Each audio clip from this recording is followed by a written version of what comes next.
everyone. I'm Stephanie. And I'm Allison. And this is Nerd of the Week, a randomly generated fandom podcast. Allison, should we ask the generator to remind everyone what our word is this week? Yes. Onward, generator. The word of the week is north. Woo, north! All right. The quickly Googled definition of north is the direction in which a compass needle normally points toward the horizon on the left-hand side of a person facing east, or the part of the horizon laying in this direction. Oh my. Wow. Or the next one is the northern part of the world, or a specified country, region, or town. They've used the word to define the word. Yep. Don't they do that a lot, though? They do. Questionable Google. And Google gives me the randomly generated word, though, so I can't be too sus. So, what have you brought us? This is a stretch. And what's funny is it immediately jumped into my brain, too. It was exactly word association, but it's going to be a little odd. So I'm talking about the Assassin's Creed franchise. All right. Specifically, I've heard of it. I don't know anything about it. Okay. There are a lot of games. I am talking about Assassin's Creed 2 with some brief Assassin's Creed 1 because it needs the understanding to just kind of go over the whole game. And kind of just the premise of everything. The way I got here is one of the voice actors for the framing device character, Desmond Miles. The voice actor's name is Nolan North. So that is how I got here. Okay, cool. It has really very little to do with directions, other than I guess there's a map on the video game, but c'est la vie. Hey, it's pointing to that horizon. It's pointing of to that someone horizon. Facing east. Whatever the definition was. It's part of the horizon lying in this direction. It's fine. Everything's fine. So Assassin's Creed is a video game created by Ubisoft. Ubisoft. I call it Ubisoft. I don't really know what it's actually called. The original one was made in 2007, and then Assassin's Creed 2 is the direct sequel made in 2009. It is a video game about assassins. Shocker. Surprised, I know. Wow. And the first character's name is Altair, and he's in the first game, and he's kind of a brooding jerk and is like the grim dark assassin that you kind of expect with a game called Assassin's Creed. Mm-hmm. But the framing device around it is there is this company called Abstergo, and they created a thing called the Animus.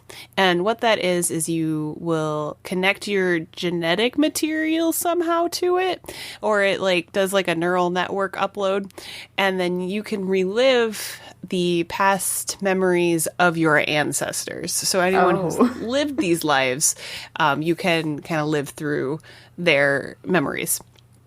And so the character who's voiced by Nolan North, Desmond Miles, was more or less kidnapped by Abstergo, because as you can imagine, Abstergo is that corporation, evil, vague entity of just not so great people that you kind of get a little bit of the story of the framing device.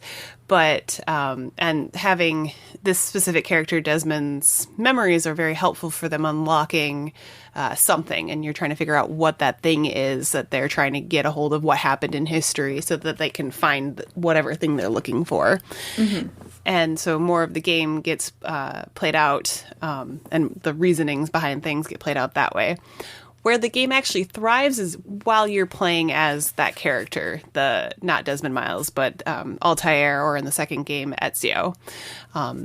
Altair, kind of crappy protagonist. Like, he's the grimdark assassin who's kind of really good at everything, doesn't really have much of a personality, just goes around stabby. And that's basically Assassin's Creed 1 in a very broad sweeping kind of probably anger inducing to the fans nutshell of him going to different places and murdering people and doing leaps of faith off of high vantage points and landing into hay piles and being totally fine. And that's basically it. You get the general gist of this world, and the Abstergo Industries trying to use Desmond to recoup Altair's memories to figure out it's called the Pieces of Eden. So they're trying to figure out where these things are so that they can unlock something, ? And then we go into Assassin's Creed 2, which is the direct sequel to Assassin's Creed 1 and all the events, and we're still following Desmond Miles. Has just been rescued from Abstergo by a modern-day assassin named Lucy.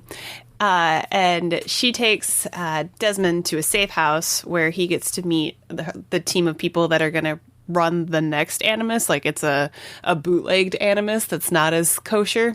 And they're trying to train Desmond to be an assassin. So the bit of the framing device at the beginning is that Abstergo is now the modern day Templars, and Templars were bad guys, and they were the world leaders who were all the secret conspiracy Illuminati type corporation trying to take over the world and maintain control and keep everyone down.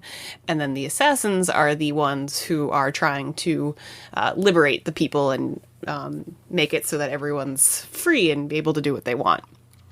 So Desmond, because of his link to specific, very key assassins in time, is become a very important character to that. And then the world kind of opens up because you're getting those information.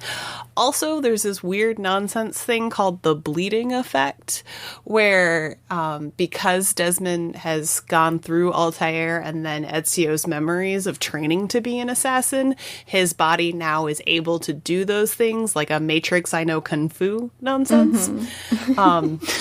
So this allows them to train assassins at a rapid pace, but only if you have the right bloodline.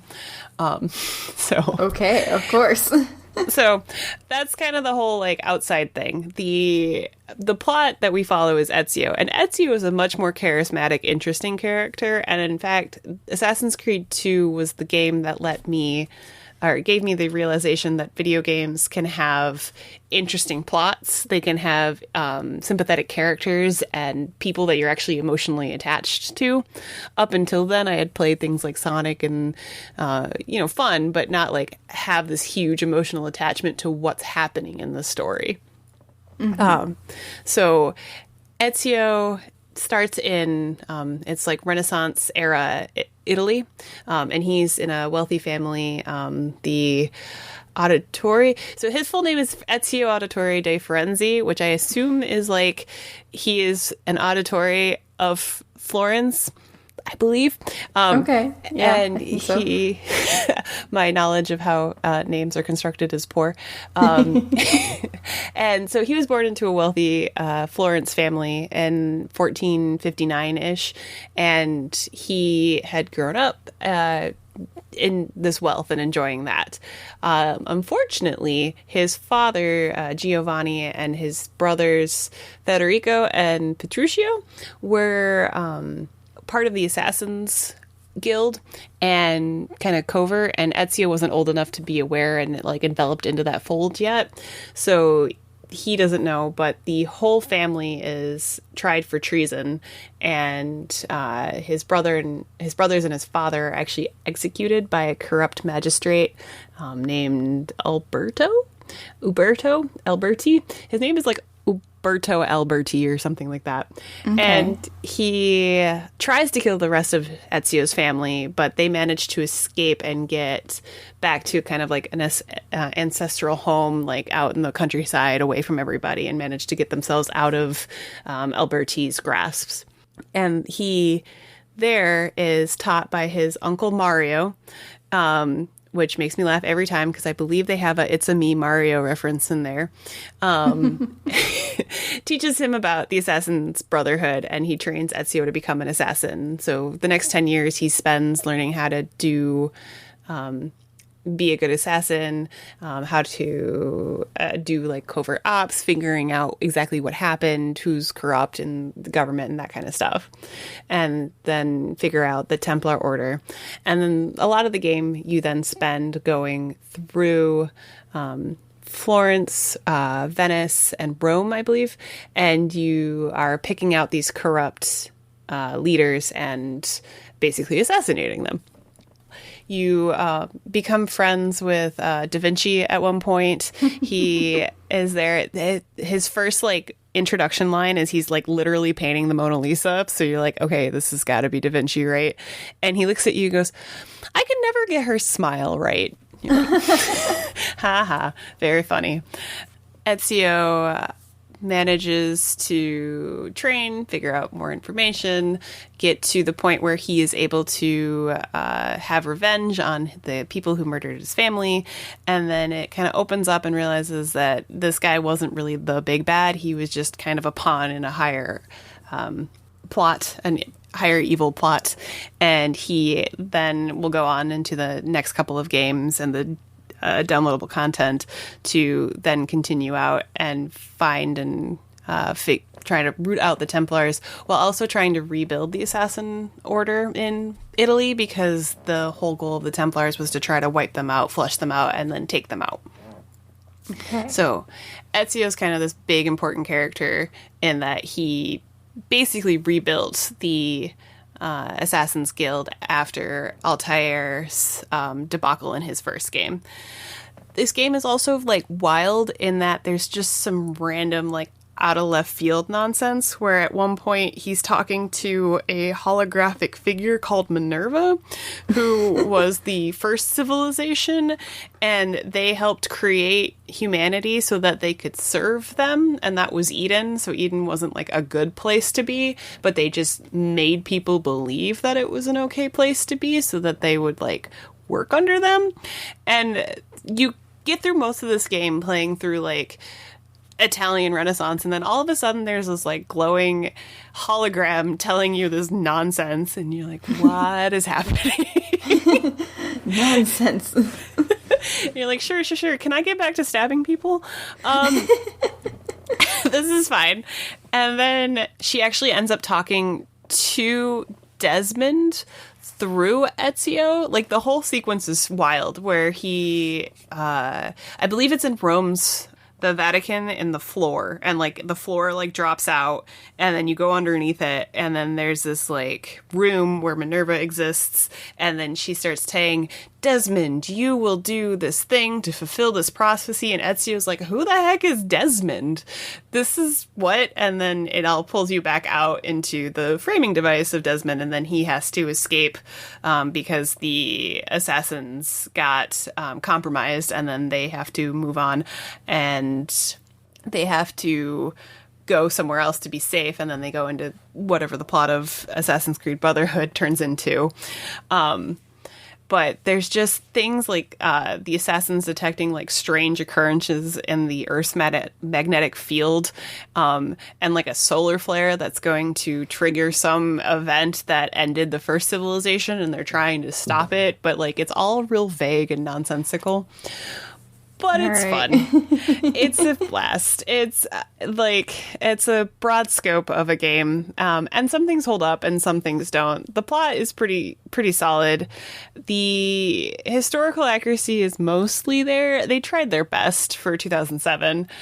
They went and like mapped out all of the different cities and then tried to imagine what they'd look like in that time frame, which was really, really cool. There's a lot of this game can tote having a lot of people in it, and so it just felt like an actual city with people living in it, where a lot of games in that time frame just kind of felt like these open worlds with not a lot of stuff in them. Mm-hmm. And so it was trying a lot of things, and Assassin's Creed has kept going, and it's I think it's more popular than like the sports games, which is actually pretty impressive for the video game era. They've had their ups and downs. They had Black Flag, which was a pirate game thinly veiled as an Assassin's Creed game. And recently Valhalla came out, and the historical accuracy is not really there. But the game is fun, and that's what matters. And they kind of move away from Desmond because he's not really that interesting of a character on the whole, because he's just kind of there. And then he's just, a lot of his dialogue is basically him going, "What? I didn't know that was happening." And you're like, after about like 3 or 4 months of this, buddy, you gotta catch up, but it's fine. And then they kind of move away from having, in later games, having a character that you interact with be the main connection to these ancestries, and instead have it be like a first-person player. So it's supposed to be like you, and then you're accessing your ancestors' memories, which honestly is like the better route to go, I think, because it makes you more invested in the parts where you're not in the Animus. Because basically every time I played through these games, I was like, I just want to go back into the Animus. Thanks, bye. Like, this is great and all, but I was on top of a mountain and I was gonna jump and murder someone, and it was gonna be really cool.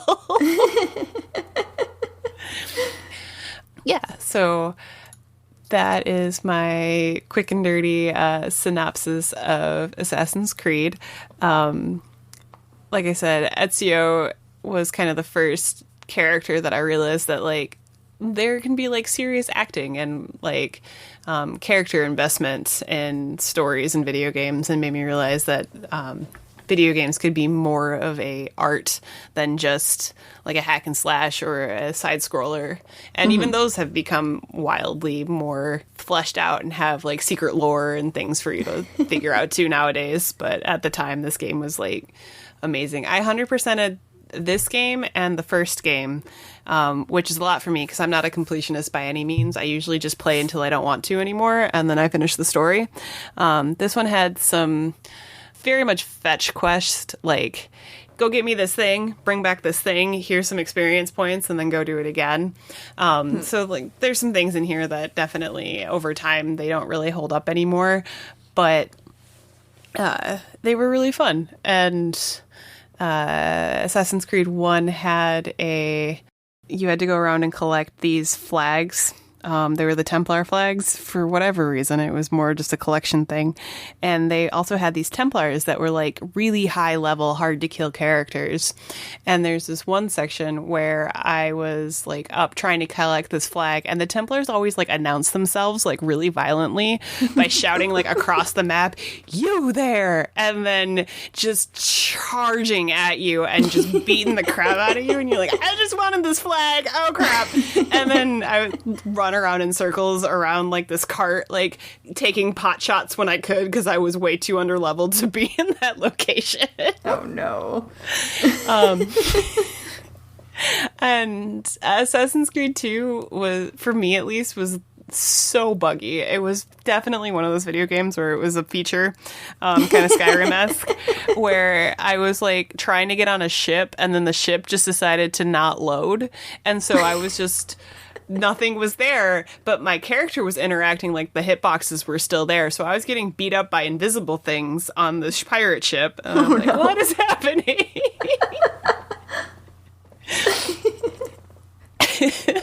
But I have very, very fond memories of this game. Oh, good. Yeah. Here are my questions. Okay. I have 2 questions for you this time. All right. Ezio Auditore de Firenze appears in how many of the 24 Assassin's Creed games as the main character? Oh, my. Is it 1? Is it 3? Is it 6? Or is it 9? 3? It is 3. Yay. So Ezio has a trilogy for himself that goes through his entire life, from becoming having the tragic event that happened to him to, I think, ultimately his death as an old man. And he is great. But he also appears as like a either a side character or he's got like notes and stuff. I think he's actually referred to as like the prophet in one game where they found like his journal and they're like reading all of his notes on how to start up an assassin's guild. And then I think he actually also appears in like Soul Calibur, a different like a fighting game, because he for the time period, he was the face of the Assassin's Creed games. He was interesting and really awesome. And so he got a lot of screen time in a lot of different things. Cool. And then question 2, Abstergo, the evil corporation that created the Animus, originally started as what organization? Was it the Illuminati, the Templars, the Knights of Sidonia, or the Umbrella Corporation? The Templars? Yeah. They were the Templars. That is what I've got for you. Very cool. Very nice. Interesting that it really had nothing to do with North. Nothing to do with North other than the voice actor being Nolan North. And I'm not apologizing, and it's fine. You don't need to. You don't need to. It's okay. North was a weird word to try to come up with something. I thought it would be easy, but it was a bit difficult. Mm-hmm. Especially with that definition. Thanks, Google. Right. Jeez, Google. Well, I do have a quote for you. All right. It is, "The North remembers. We know no king but the king in the North." I know this one. Well, we will have you wait until the end to reveal to the audience what it is. Yeah. And don't forget to tweet at us if you know where you think the quote came from. We also now have a Facebook page that you can chat at us about the word or the quote there. Both are Nerd of the Week, and if you're adding us, it's at Nerd of the Week for both Facebook and Twitter. And then you can use the hashtag Nerd of the Week podcast or NOTWP. Woo! Show us those socials. Yeah! All right. So my thing that I brought for North, I had a real difficult time coming up with something. I literally came up with this last night before we were recording, and I unfortunately did not have time to rewatch this incredibly long movie. Oh, man. So we're kind of riding by the seat of our pants to do this summary. That's It all right. is for the movie The Good, the Bad, and the Ugly. Oh, okay. Yeah. As I said, it's a real long movie. It's about 3 hours long.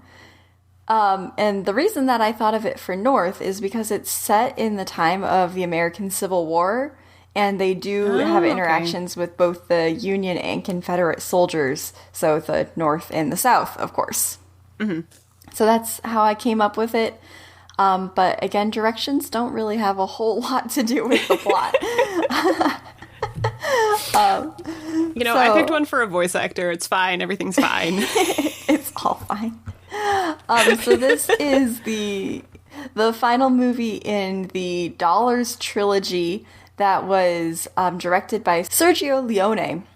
And as I said, it's the third, but some people think it might be the prequel to the whole series, but some people say they don't even have any relation to each other at all.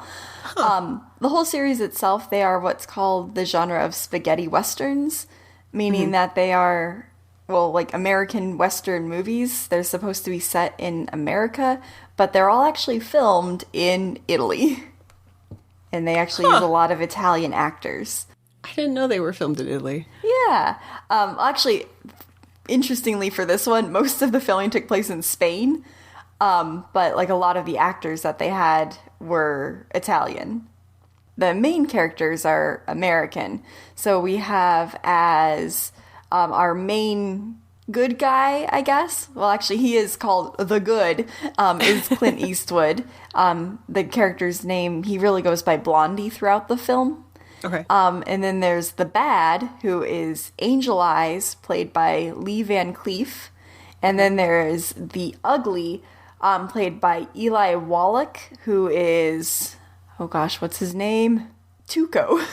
And so he's a bandit. So this film, it's kind of meandering at times, I would say. The first part is really a little, I don't want to say slow, but it does have like a lot of build up, and the scenes are all very, very long because there's a lot of kind of like cinematography and like big wide angles and like zooming in on smaller angles, and like it just kind of invites you to play in the space and pretend like you're there, I guess, is a fun way to put it.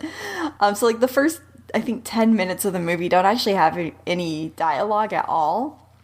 But when we finally get stuff going on, we find that Tuco, he's a bandit, and he is rushing out of a destroyed house with a leg of lamb and some gold, and he's running away. We next then kind of switch over to Angel Eyes, the bad, and he is an assassin. And he's going up to this guy, an old retired Confederate soldier.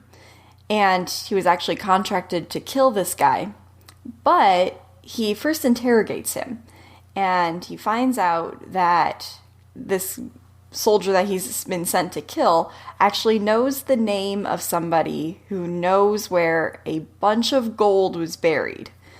So the name of the guy that he will be looking for is called Bill Carson. And that will come into play a lot later in the story. So why Angel Eyes is the bad is because he's really only in it for himself. He's kind of a sociopath almost. Okay. I think sociopath is the right word for it. Where basically he can pass as normal, but he has no remorse for anything. So he kills the guy that he was sent to kill here. But before he does, he was actually counter-contracted by this guy to go kill the first guy who sent him. I'm so sorry. These people don't exactly have names that I can remember. So he ends up killing both of them and getting money from both of them. And that's all he cares about. So that's kind of his first scene. And now finally, when we get introduced to Blondie, the good, we're in a town where he actually, Blondie has found Tuco and turns him in, and Tuco is set to be hung. So Blondie, he goes riding off. We see Tuco is, taken up to the gallows, a noose around his neck, and right at the very last moment, from far, far away, we see Blondie turn around and using his excellent marksmanship skills, he shoots the rope of the gallows, and Tuco is able to escape. And it turns out that they're both actually working together. They're a team. And this is their little ploy of how they get money, where basically Tuco is a bandit, Blondie turns him in, and then helps him escape after they get the bounty. Okay. Yeah. However, it sounds like their shares are not equal. They have this little a little tussle, I would say, in the desert, where Blondie decides that Tuco's not really worth it to him anymore because Tuco's demanding more, because he's like, I'm the one who's up there risking my life all the time, and what if one day you decide not to shoot, or one day you miss or something, that's my life on the line. Mm-hmm. Blondie doesn't care so much about that, so he kind of throws Tuco off the horse and just abandons him in the desert. Oh. Yeah. Oh, no. Yeah, exactly. Okay, so some time passes, and Tuco, somehow he's made it out of the desert, and he's kind of come up with a little posse for himself, and they attempt to find and kill Blondie for what he's done. Valid. Yeah. I mean, revenge. So they sneak up on him in a hotel room, and Blondie, as I said before, a very good marksman. He's very quick. A sharpshooter, I guess, is what they might say. So he shoots and kills this little posse that Tuco has collected. None of them are important. But then Tuco wasn't there. He's actually climbed up the window of the room, and he kind of has Blondie held at gunpoint, and he is trying to kill him, not necessarily with the gun, but by actually forcing him to put a noose around his own neck, essentially. Oh, rude. Exactly, yeah. Like, he's trying to induce karma here, but it doesn't work for him. That's not how karma works. You can't tell karma to show up, it just do. Exactly. And luckily Blondie is saved because actually a group of Union and Confederate troops are suddenly in the city fighting, and this hotel room that they're in, it gets shot by a cannon, and basically Blondie escapes through the rubble, and Tuco can't follow him or find him. So Blondie is kind of rushing off through the desert. He has a horse where Tuco somehow doesn't, and he's able to, get far away. But Tuco tracks him because Blondie has a terrible habit of having a cigar in his mouth at all times, basically.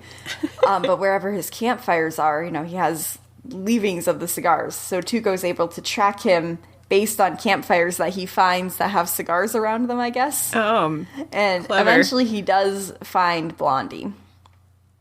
When that happens, Tuco ropes him up, marches him through the desert without water, and Tuco's like, okay, so I've tortured you now and I'm about to kill you.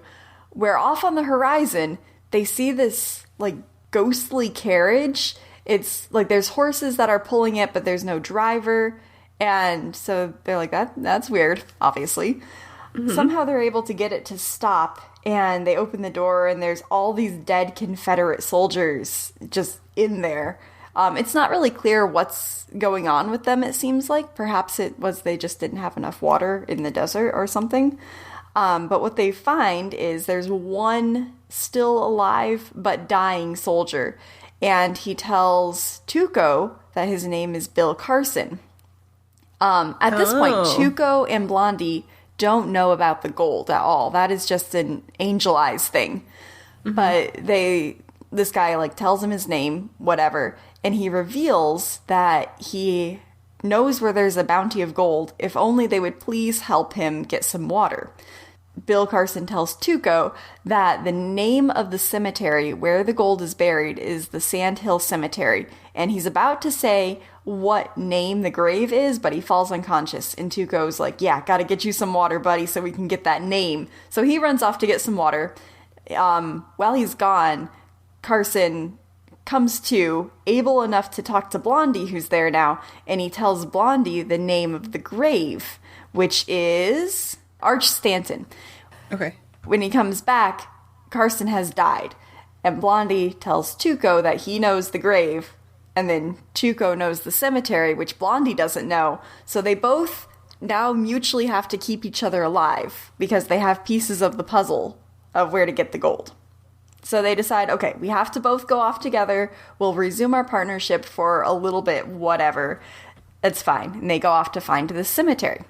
There's a little intermission here where obviously Blondie is not doing well. He has to be nursed back to health. So Tuco takes him to his brother's Catholic mission where he's nursed back to health. That's not really important for the story. It's just kind of a little glimpse into Tuco's private life, I guess. Sure. And I guess it shows, he's really a good guy.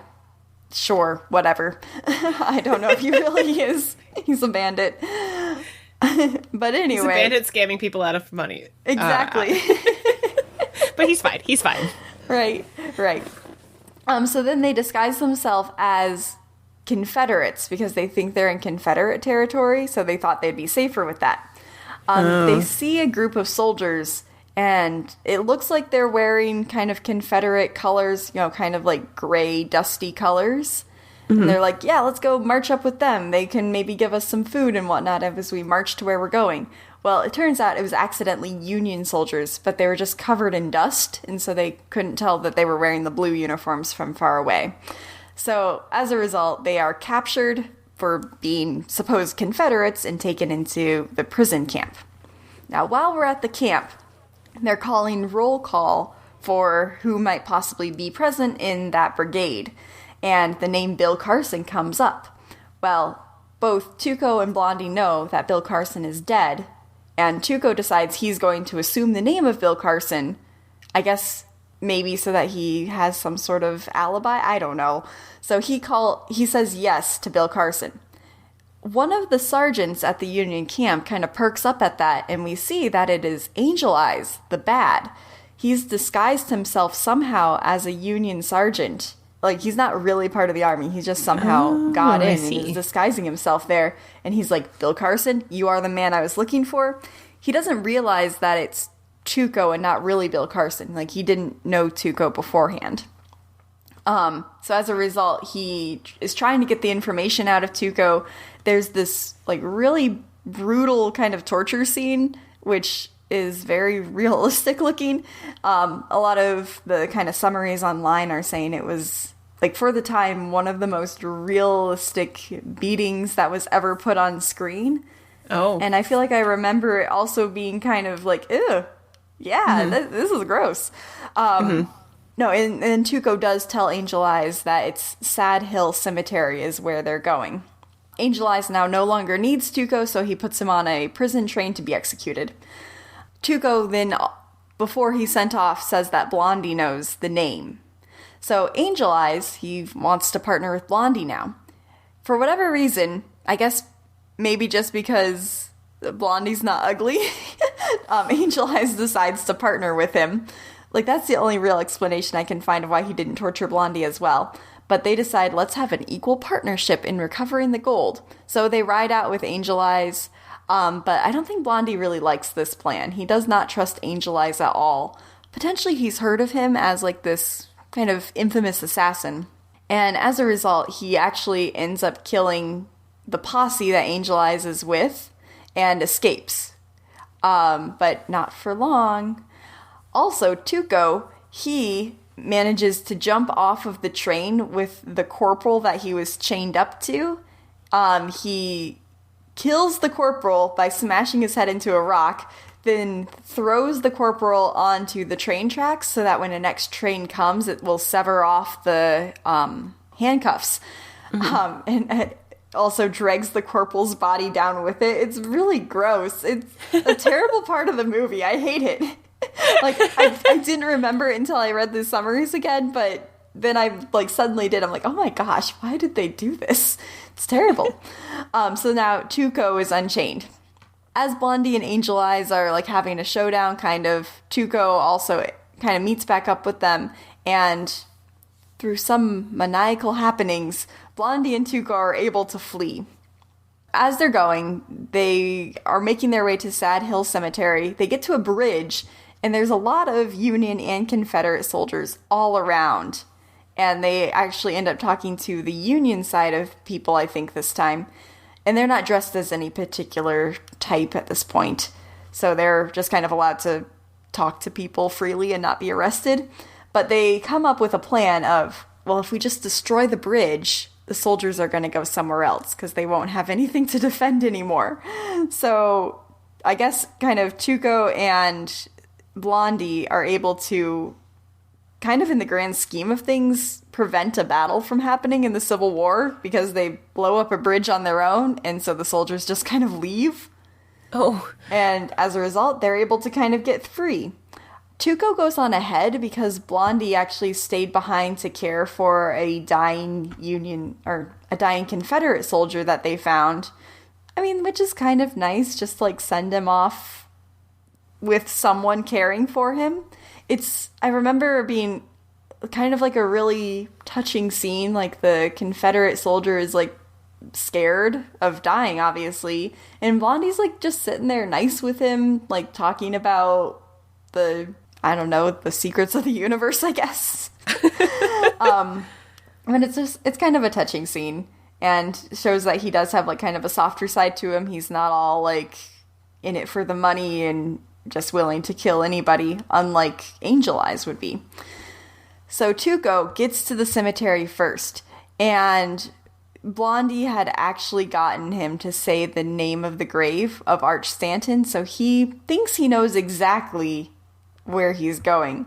And there's this great scene of him just like running through this huge cemetery. There's like hundreds and hundreds of gravestones. And there's the song by Ennio Morricone. He actually wrote the entire soundtrack. This song, The Ecstasy of Gold, it was in a perfume commercial quite a few years ago, which is neither here nor there, but I feel like it made it kind of famous as well. Mm-hmm. But it's really kind of a magical scene, and then finally at the very end, like the very climax of the movie, or the music, he finds the Arch Stanton grave, and he's like, yes, I found it! And he starts just using his hands to uncover it, and he thinks that he's gonna get the gold, and he's gonna get away with it all. But then Blondie shows up, and he throws a shovel down at his feet, and holds him at gunpoint, and says, you're gonna have to dig this up here. And so Tuco digs and digs and digs, and then we find Angel Eyes is also there, and he holds Blondie at gunpoint. And so it's like this kind of huge showdown thing. Well, they kick open the grave and realize it's just the skeleton. It's not the gold. And Blondie reveals that he lied. It wasn't Arch Stanton's grave, and only he truly knows where it is. They gasp. I know.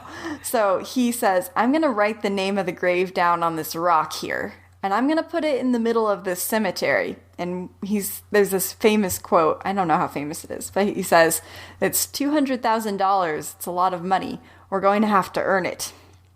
And by that, he means only one of them will survive, potentially. So there's this huge, the Mexican standoff.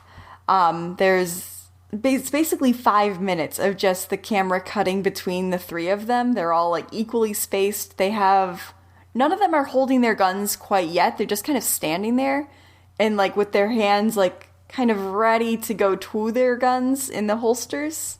Mm-hmm. And we see like sometimes one of them might like move their hand a little bit, and then like another one eyes shifts to them and they like move their hand away again. And it's just the music gets more and more tense. And so, like, for a scene where literally nothing happens, it's still, like, really, really tense. Mm-hmm. Until finally, at the end, Blondie is the fastest sharpshooter, and he kills Angel Eyes, and then reveals to Tuco that he took all of his bullets out of Tuco's gun anyway, so Tuco would not have been a player here. So, really, we learned Blondie had nothing to worry about except for Angel Eyes. And so really Tuco was just there as kind of like a distraction for Angel Eyes. But all this time, Blondie had it down in his head how this was going to go. Mm-hmm. So then he says that it's the unknown grave next to Arch Stanton's is where the gold actually is. They dig it up, they find the gold, but then when Tuco like pulls the bags out, he finds Blondie standing there with a noose.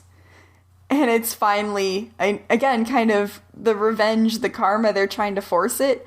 Tuco is not as smart a man as Blondie, and so he lets himself be put into the noose, and he's balanced on top of this wooden unknown soldier grave. Oh, gosh. And it's, like, very precarious. Like, it could break at any time, and he would be hung.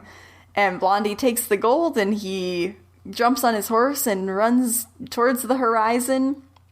And then we see that he's about to fire a single shot, we hope, at the noose and not at Tuco.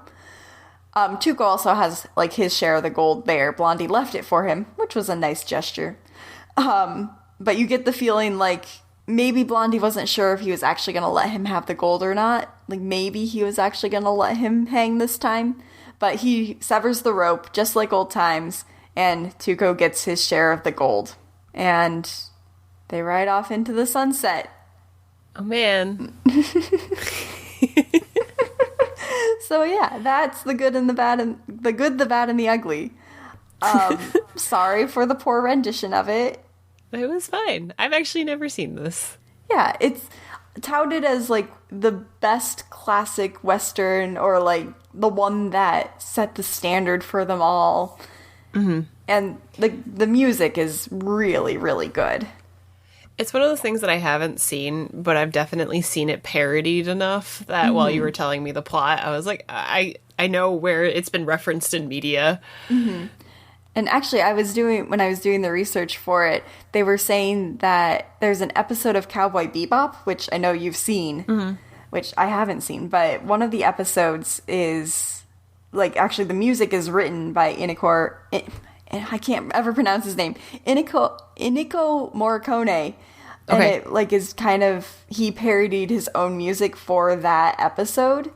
Okay. I forgot which one it was, what they said, but, like, it's very cool that they wanted to actually make it as authentic as possible for it.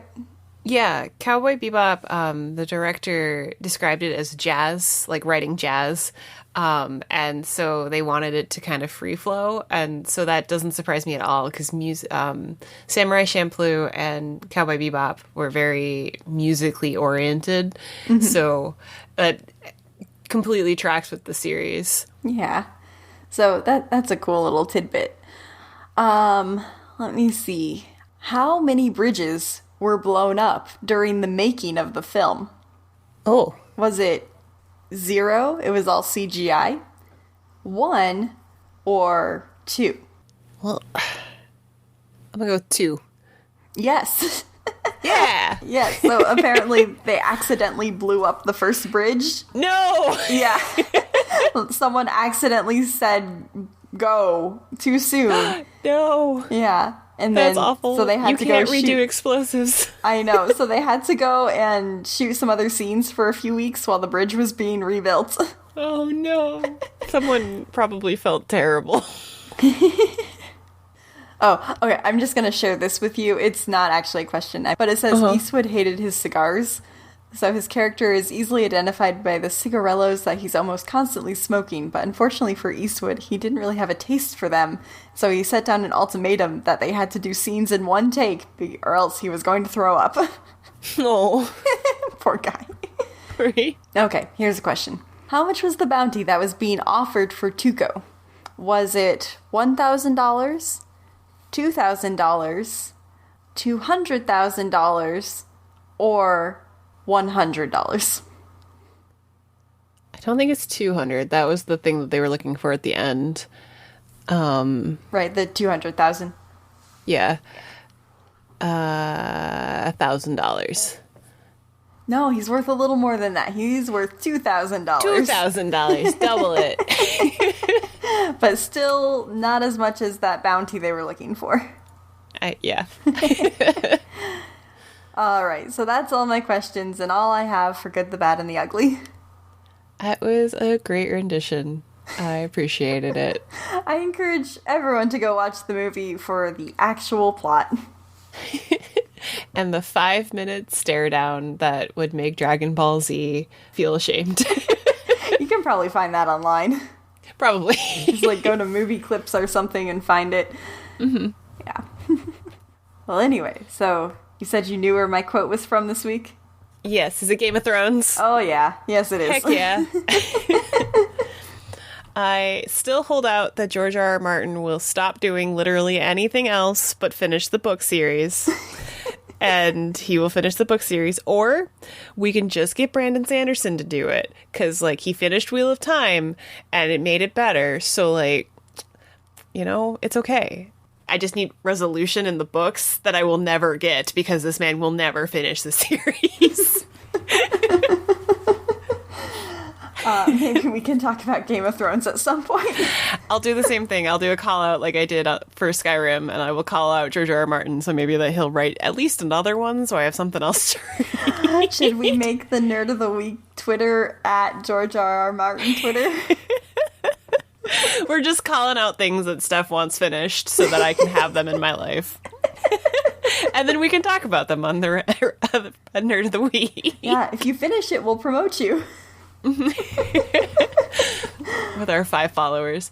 Hey, it might be 6 by now. Oh, yeah.